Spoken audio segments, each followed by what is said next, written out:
Olá, amigos do canal, bem-vindos a mais um vídeo. Não se esqueçam de já ir deixando aí a sua curtida e de se inscreverem se ainda não estão inscritos, acionarem o sininho das notificações para ficarem por dentro dessas reflexões que deixamos aqui a cada semana.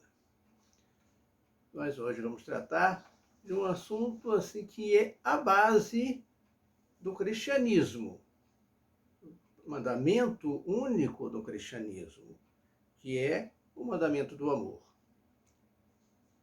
A Deus em primeiro lugar, acima de todas as coisas, e ao próximo como a nós mesmos. No entanto, apesar de ser uma regra áurea, uma regra que todos os cristãos deveriam seguir à risca, não poucos são aqueles que deixam isso de lado, não a cumprem exatamente como deveria. Por que será que isso acontece?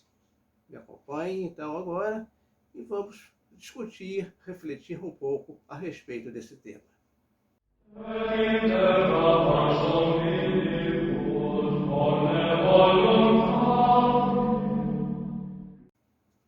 O mandamento do amor foi deixado por Deus já no Antigo Testamento e foi aprimorado por Jesus na Nova Aliança. Mas muitas pessoas não conseguem cumpri-lo como deveria. Nós temos diversas causas que poderiam explicar isso. Vamos nos ater aqui apenas algumas que são talvez as mais importantes.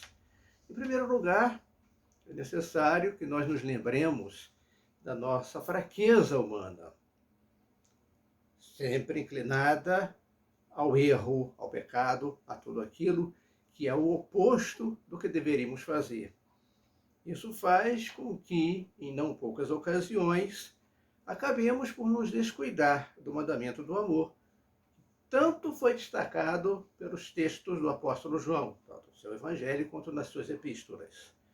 É preciso que tenhamos cuidado para não cairmos na tentação do desamor, afastando-nos de Deus e dos nossos semelhantes. Um outro motivo, principalmente nesses dias sombrios, obscuros que estamos vivendo, é o desconhecimento, a ignorância de inúmeras pessoas em relação ao que é o mistério da salvação e o que ele exige de nós.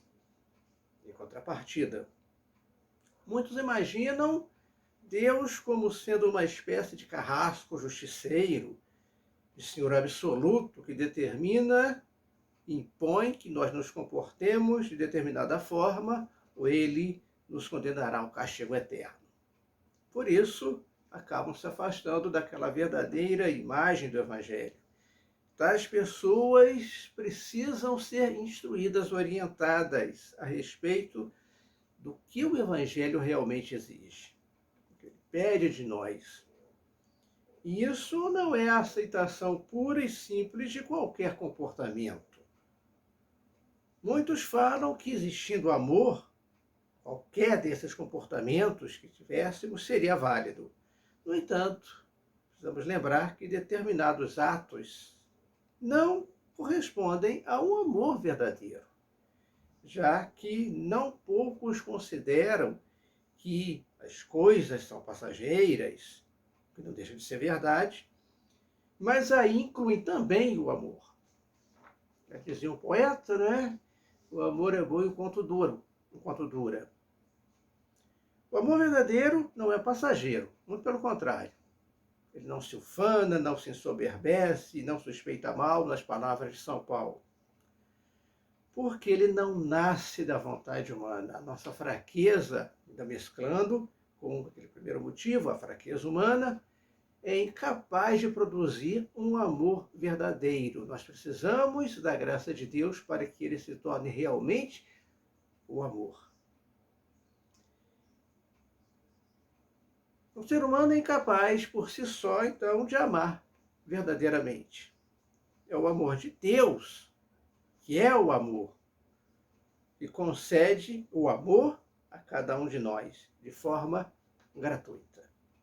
Mas, para que recebamos esse amor e para que possamos vivê-lo, principalmente, é necessário, antes de tudo, a abertura e a generosidade do nosso coração.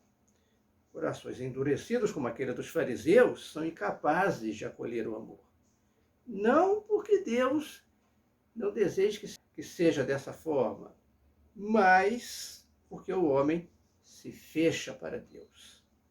Assim, não se vive o amor, não se tem o amor, mas um arremedo dele, nas paixões humanas, e não o amor verdadeiro. Um terceiro motivo é porque muitas pessoas também confundem as coisas, considerando que devemos amar tudo o que existe de forma temerária. O amar a tudo o que existe não é bem assim que deveria ser. E não se pode alimentar o ódio, realmente. O cristão não alimenta o ódio pelo semelhante, nem pela criação divina, mas deve fazê-lo sim em relação a tudo aquilo que não é amor, a tudo aquilo que nos afasta de Deus, ou seja, o pecado.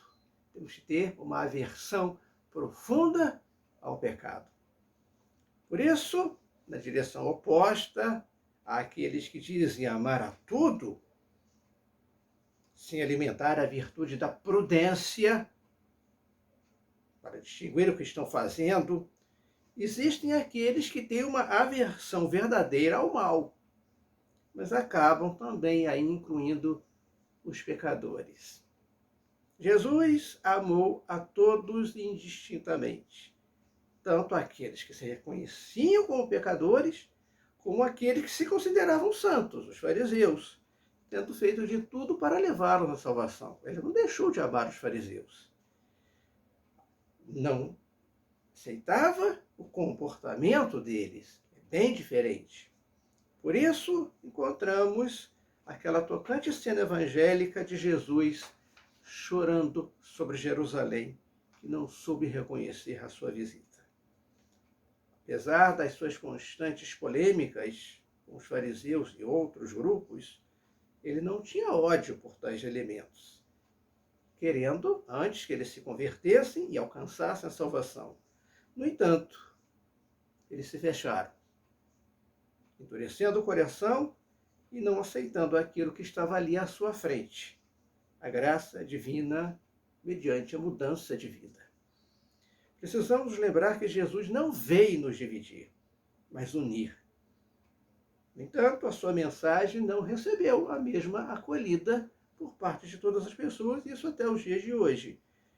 E foi exatamente isso que dividiu e continua dividindo as pessoas. A acolhida ao Evangelho. Não ao Evangelho em si. Não é o Evangelho que divide, mas a sua acolhida ou a sua não acolhida. Jesus acolhia a todos, apesar dele não ser acolhido por todos. Falava com todos, perdoava a todos, desde que estes estivessem dispostos a receber o perdão. Aqueles, porém, que não aceitaram, apesar de o perdão estar sendo oferecido de forma gratuita, e a única exigência em troca era o reconhecimento da própria fraqueza humana pela humildade, não puderam ser alcançados pela graça, já que a recusaram. E Jesus chorou sobre Jerusalém. Chora ainda por muitos de nós que continuamos resistentes à sua palavra. Chora ainda por muitos que não o reconheceram. Chora ainda por muitos outros que sequer chegaram a ouvir a boa nova da salvação, que também é oferecida aos povos que ainda não conhecem o Evangelho. Chora por todos os que, iludindo-se como os fariseus, consideram-se santos e não vivem a humildade. O caso do publicano, que no fundo do templo nem ousava levantar a sua cabeça, mas batia no peito, implorando a misericórdia divina.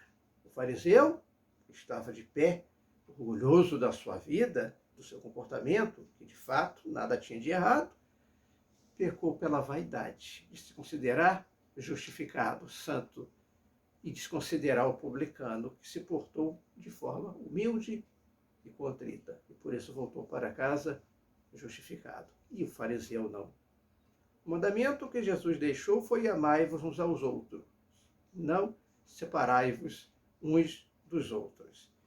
O que o orgulho humano dividiu na história simbólica da Torre de Babel, o amor divino, derramado em Pentecostes, uniu.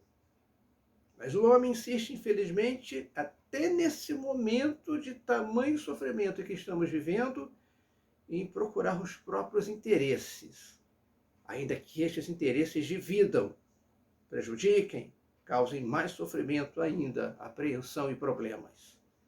Não é o amor que está movendo essas pessoas, mas a ambição econômica, social, política ou outra qualquer. Não é a caridade que está orientando os passos de muitos, mas a vaidade, o orgulho de não se reconhecer errado e voltar atrás, buscar a conversão. Não é o bem das pessoas que está norteando o comportamento de muitos, mas a defesa intransigente de uma ideia, de um posicionamento político, de um interesse mesquinho que impede que se reconheça os esforços de não poucos no enfrentamento desta situação. Em relação a isso, não podemos ser complacentes, como Jesus não foi com os vendilhões do templo. Amar o pecador não significa amar o pecado, mas, ao contrário, combatê-lo, visando inclusive a conversão do pecador, que em diversos casos, infelizmente, continua se comportando como os fariseus, impolutos na sua visão de um mundo em que eles eram os donos da verdade, da santidade, da correção, e não eram como os demais homens, como os publicanos, como os pecadores, que eles consideravam como tais. E também não podemos nos enganar. Jesus afirmou que os publicanos e pecadores estavam precedendo os fariseus no reino dos céus, foi porque eles se converteram já na pregação de João Batista. Não é o fato de ser publicano que os salvou, mas a consciência de que estavam no pecado, levando-os a odiar aquele gênero de vida e a abraçar uma nova realidade, como fez Zaqueu, chefe dos publicanos, que subiu numa árvore para ver Jesus e que prometeu que iria devolver o quádruplo daquilo que havia defraudado.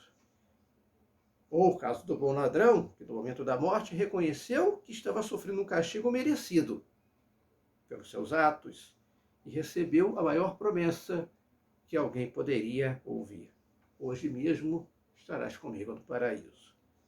A esses Deus acolhe de braços abertos, pois Ele é amor. E receberia a todos, e receberá a todos, se todos estiverem dispostos a voltar-se para Ele. Ele aguarda de braços abertos como aquele pai da parábola do filho pródigo, que aguardava o retorno do filho todos os dias, até que o viu ao longe, e aí sim correu ao encontro. O primeiro passo de retorno é nosso, como foi do filho pródigo. Por isso, e para isso, Deus nos dá as condições necessárias, mas é preciso que estejamos abertos a Ele.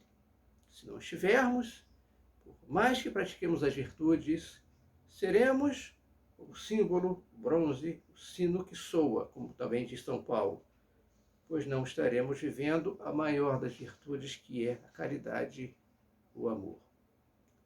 Combatamos o mal onde quer que ele esteja, mas sejamos também sempre dispostos a reconhecer e a viver o bem, o amor e a humildade, pois Deus resiste aos soberbos e exalta os humildes.